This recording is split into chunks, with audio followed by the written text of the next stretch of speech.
وجہ یہ چند وجوہات ہیں جو میں نے مطالعہ کر کے لکھی ہیں. ان میں سے ایک وجہ جو ہمارے معاشرے کے اندر نسب کی وجہ بن سکتی ہے حفاظت کی، وہ کیا ہے؟ رشتہ داریاں. کیا ہے؟ رشتہ داریاں جن کو آپ توڑتے جا رہے ہیں، جن پر آپ شک کرتے جا رہے ہیں، جن کو آپ جادوگر بنا رہے ہیں، جن پر آپ جو ہے وہ کہتے ہیں کہ اس نے جادو کر دیا، اس نے یہ کر دیا. یہ رشتہ داریاں آپ کے نسب کے تحفظ کی ضمانت ہے. اہل مغرب نے رشتہ داریوں کو توڑ دیا، ان کا خاندان کوئی نہیں ہے کوئی؟ اہل مغرب کے خاندان ہیں ختم.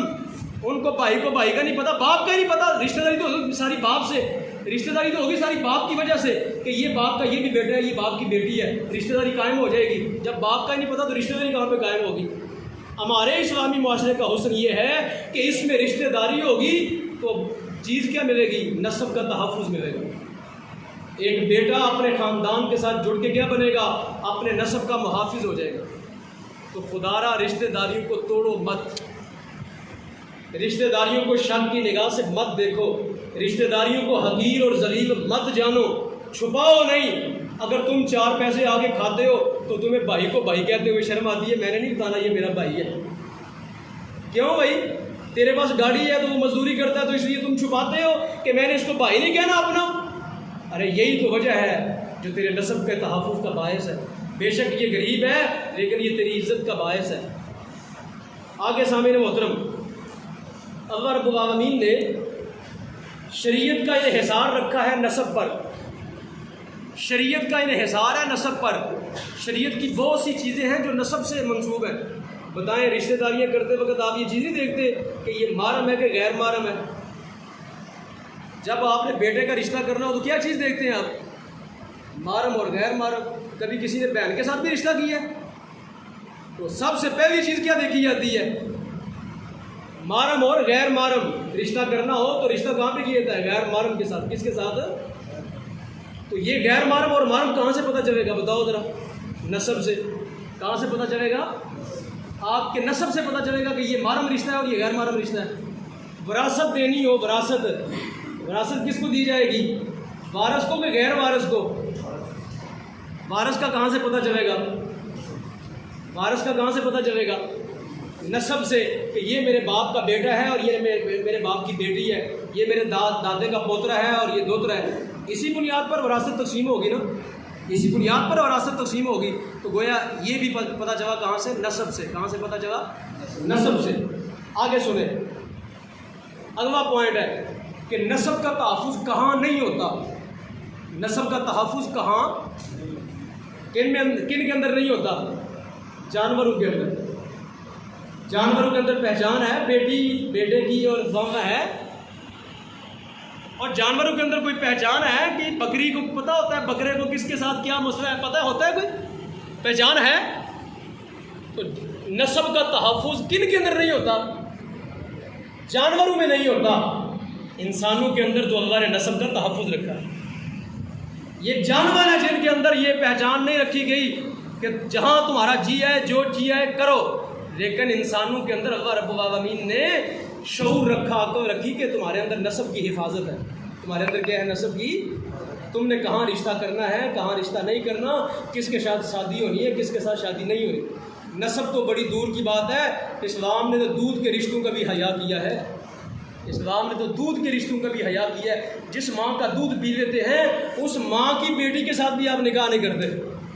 جو چیزیں نسب حرام کرتا ہے وہی چیزیں کون سی چیز حرام کر دی ہے؟ دودھ کا رشتہ بھی کچھ چیزیں حرام کر دیتے. اسلام اتنا پاکیزہ مذہب ہے کہ نسب کے ساتھ ساتھ دودھ والے رشتوں کو بھی کیا کرتا ہے؟ ان کو بھی حرام قرار دیتا ہے. ان کے ساتھ بھی نکاح نہیں ہو سکتا. جبکہ نسب کا تحفظ نہ ہونا یہ کن کا خاص ہے؟ جانوروں کا. جو انسان ہے ان کے اندر نسب کا تحفظ ضروری ہے. اگلا پوائنٹ سنیں، جب قیامت کا دن آئے گا تو قرآن نے کیا کہا؟ اب 3-4 صورتوں کے اندر یہ چیز موجود ہے لیکن میں ایک آدھی پڑھوں گا. قرآن پاک میں آیا سورہ مومنون کے اندر پروردگار نے فرمایا فَإِذَا نُفِخَ فِي الصُّورِ يَوْمَئِذٍ فَإِذَا نُفِخَ فِي الصُّورِ فَلَا أَنْسَابَ يَوْمَئِذٍ وَلَا يَتَسَاءَلُونَ. فرمایا جب قیامت کا سور پھونکا جائے گا تو اس وقت فَلَا أَنْسَابَ، اس وقت نسب جو ہیں بھاگ جائیں گے. نسب کیا ہوں گے؟ باپ دادا یوم یفر المرء من اخیہ و امہ و ابیہ و صاحبتہ و بنیہ، اس دن کیا ہوگا؟ باپ بیٹے کو چھوڑ کے بھاگ جائے گا، بیٹا باپ کو چھوڑ کے، بیٹی ماں کو چھوڑ کے کیا ہو جائے گی؟ بھاگ جائے گی۔ یہ کب ہوگا؟ یہ قیامت کے دن میں ہوگا۔ پہلے نسب قائم رہیں گے، مسلمانوں کے نسب پہلے کیا رہیں گے؟ قائم۔ وہ تو قیامت کا جب قیامت کا منظر بپا ہوگا تو اس وقت ہر بندے کو اپنی جان کی پڑ جائے گی، آج مجھے میری فکر ہے، آج مجھے میری فکر ہے۔ اس دن جا کے نسب کا لوگ لحاظ نہیں کریں گے، اس سے پہلے مسلمانوں کے اندر نسب کا لحاظ موجود ہے۔ پہلے نسب توڑنا یہ جانوروں کا طریقہ ہے، قیامت تک کے لیے مسلمانوں کا نسب کیا رہے گا؟ محفوظ رہے گا۔ قیامت کے دن جا کے لوگ بھاگ جائیں گے ایک دوسرے سے۔ اگلی چیز جو اسلام کے اندر 5 چیزیں ہیں ضروریات دین، ان کے اندر ایک چیز کیا ہے؟ دین۔ یہ اسلام کیوں آیا؟ آپ کے دین کا تحفظ کرے، آپ کے دین کا کیا کرے؟ شریعت کے آنے کا مقصد کیا ہے؟ کہ جب آپ اسلام قبول کر لیں تو آپ کے اسلام کا تحفظ کرنا یہ شریعت کی ذمہ داری ہے، یہ ریاست کی ذمہ داری ہے، آپ کے اسلام کا تحفظ کرنا۔ جب کوئی فتنہ آئے تو روکے گی کون؟ روکے گی اسلام، روکے گا شریعت، روکے گی ریاست، روکے گی کہ اس فتنے کو سد باب کرنا ہے، کہیں لوگوں کا ایمان نہ بگڑ جائے۔ دوسری چیز جس کا تحفظ شریعت کو مقصود ہے وہ کیا ہے؟ نسل۔ شریعت آپ کے نسل کا تحفظ کرتی ہے۔ شریعت یہ چاہتی ہے میرے ماننے والوں کا نسب پاک رہے، میرے ماننے والے مادر پدر آزاد نہ ہو جائے، میرے ماننے والوں کے باپ اور دادا کا پتہ ہو۔ یہ شریعت کے مقصودات میں سے ایک چیز ہے۔ اگلی چیز نبی کریم صلی اللہ علیہ وسلم کا یہ فرمان سنیں، یہ آخری بات کر کے میں اجازت چاہوں گا۔ نبی کریم علیہ الصلوۃ والسلام نے فرمایا ایما امرأۃ، یہ حدیث مصطفیٰ سن لے، سرکار نے فرمایا کوئی عورت ہے ادخلت علی قوم، وہ داخل کرتی ہے علی قوم، اپنے خاندان پر، من لیس منہم، جو ان میں سے نہیں ہے۔ یعنی مراد ہے کوئی عورت زنا کر کے آتی ہے اور وہ بچہ جو ہے اس خاندان کا حصہ بنا دیتی ہے جس خاندان کا یہ بچہ نہیں ہے، جس خاندان کا یہ بچہ نہیں ہے۔ تو سرکار نے کیا فرمایا؟ سنیے، نبی علیہ السلام فرماتے ہیں، سرکار دعا فرماتے ہیں اللہ پاک کی بارگاہ سے فلیس من اللہ فی شیء ولن يدخلها الجنہ، اللہ رب العالمین کے پیارے حبیب فرماتے ہیں اس عورت کے لیے کبھی بھی اللہ جنت نہیں عطا کرے گا جس نے غیر خاندان کا بچہ کیا بنا دیا، کسی خاندان کے اندر داخل کر دیا۔ تو کیا پتہ چلا اس کے اندر کہ نسب کی حفاظت جو ہے یہ بڑی ضروری ہے، ورنہ جنت جو ہے یہ بندے کے اوپر حرام ہو جاتی ہے۔ اگلی حدیث سنیں، نبی علیہ السلام نے فرمایا ایما رجل جہد ولدہ، سرکار فرماتے ہیں کوئی بندہ جو اپنے بچے کا انکار کر دے۔ پتہ ہے یہ ہمارے پاس کئی فتوے آتے ہیں، لوگ کیا کہتے ہیں آگے، وہ کہتے ہیں جی میرا بچہ نہیں ہے۔ کئی دفعہ فتویٰ آیا میرے پاس کوئی اس طرح کا سوال آیا کہ بندہ خامد انکاری ہے، کہتا ہے یہ میرا بچہ نہیں ہے۔ ہم جامعہ نعیمیہ کے اندر پڑھتے تھے، استاد صاحب کے پاس بیٹھے تھے تو ایک نوجوان لڑکی اور لڑکا آ گیا، یہ ہم پڑھ رہے تھے اس وقت، تو وہ لڑکا اس نے بچہ اٹھایا ہوا تھا اور وہ کہتا ہے کہ یہ بچہ میرا نہیں ہے۔ وہ لڑکی جوان جو ہے نا وہ بیچاری رو رہی تھی، دھڑا دھڑ رو رہی تھی، وہ سیدھا منہ کے اوپر کہتا ہے یہ میرا بیٹا نہیں ہے۔ استاد صاحب نے پوچھا یہ کیوں تیرا بیٹا نہیں ہے؟ تو اب یہ میں بات کرنے لگا ہوں جو استاد صاحب نے پوچھے، اس نے کہا جی میں وہ کنڈم پہن کے جو ہے نا اپنی بیوی کے ساتھ ہم بستری کرتا ہوں، تو یہ میں تو وہ پہن کے کرتا ہوں، تو یہ میرا بچہ کیسے ہو گیا؟ یہ میرا بچہ کیسے ہو گیا؟ تو استاد صاحب نے فقہ کا ایک مسئلہ نکال کے دکھایا، آپ نے فرمایا اللہ کے بندے یہ کون سی بات ہوئی، یہ کوئی وجہ ہے انکار کرنے کی؟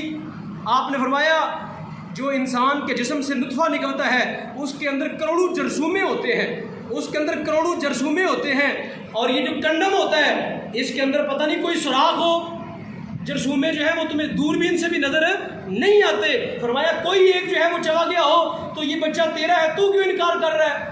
تو ہم بستری کرتا ہے، اس نے کہا کرتا ہوں، تو فرمایا یہ تیرا بچہ ہے۔ مصطفیٰ کریم نے فرمایا الولد للفراش، سرکار نے فرمایا بچہ اسی کا ہوتا ہے جس کا بستر ہوتا ہے، بچہ اسی کا ہوتا ہے جس کا کیا ہوتا ہے۔ تو یہ بیویوں کے اوپر جو ہے یہ بے جائے الزام لگانا بھی بند کرے، یہ الزام لگانا ہمارے معاشرے کی ریت بنتی جا رہی ہے کہ یہ میرا بچہ نہیں ہے جی، میں باہر تھا، بیرون ملک تھا۔ ایک فقہ کے اندر مسئلہ ہے کہ آپ کے اندر معروف بات یہ ہے کہ 9 مہینے جو ہے نا وہ حمل کی مدت ہوتی ہے، فقہا نے لکھا ہے 9 نہیں 6 مہینے بھی ہوتی ہے، 6 مہینے کے اندر بھی بچہ پیدا ہو جائے تو یہ بچہ تیرا ہی ہے، اس لیے کہ 6 مہینے کا حمل جو ہے یہ حدیث پاک کے اندر موجود ہے۔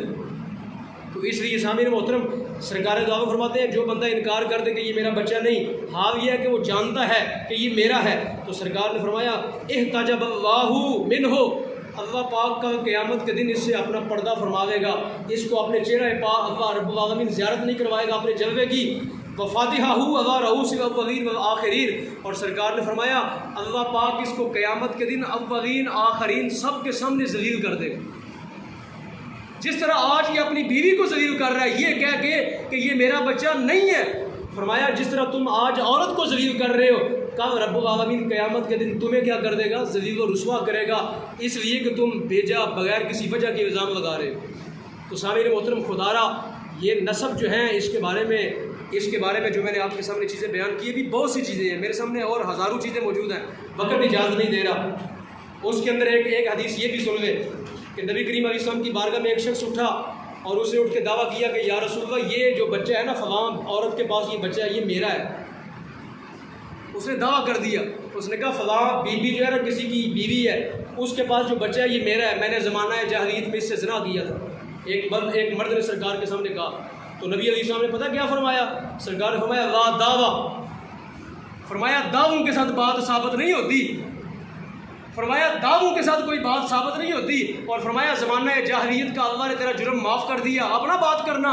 اور آگے سرکار نے فرمایا الولد للفراش، فرمایا بچہ اسی کا ہوتا ہے جس کا بستر ہوتا ہے، بچہ اسی کا ہوتا ہے جس کا کیا ہوتا ہے؟ وللآخر الحجر، اور فرمایا جو زانی ہوتا ہے اس کو پتھر پڑتے ہیں، اس کو کیا پڑتے ہیں؟ تو فرمایا یوں دعوے نہ کیا کرو، یوں دعوے نہ کیا کرو کہ تمہارے لیے پتھر ثابت ہو جائے، رجم ثابت ہو جائے۔ تو فرمایا اور دوسری بات یہ بھی کہ جرم کرنے کے بعد جرم کو ظاہر نہ کرو، اس کو چھپانے کی کوشش کرو۔ اگر کوئی جرم ہو جائے تو اس کو کیا کرو؟ چھپانے کی کوشش کرو، اپنے جرموں کو سامنے نہ لے کے آؤ، ورنہ پتھر پڑیں گے۔ اسلام کے اندر زانی کی سزا پتھر ہوتی ہے۔ تو سامعین محترم یہ نسب کی پاکیزگی اسلام کے اندر بڑا ضروری ہے۔ اللہ رب العالمین آپ سب کو اپنی بیٹیوں کی، اپنے بیٹوں کی اپنی اچھی تربیت کرنے کی توفیق عطا فرمائے، اور اس سلسلے کے اندر ہر طریقے سے حفاظت کی توفیق عطا فرمائے۔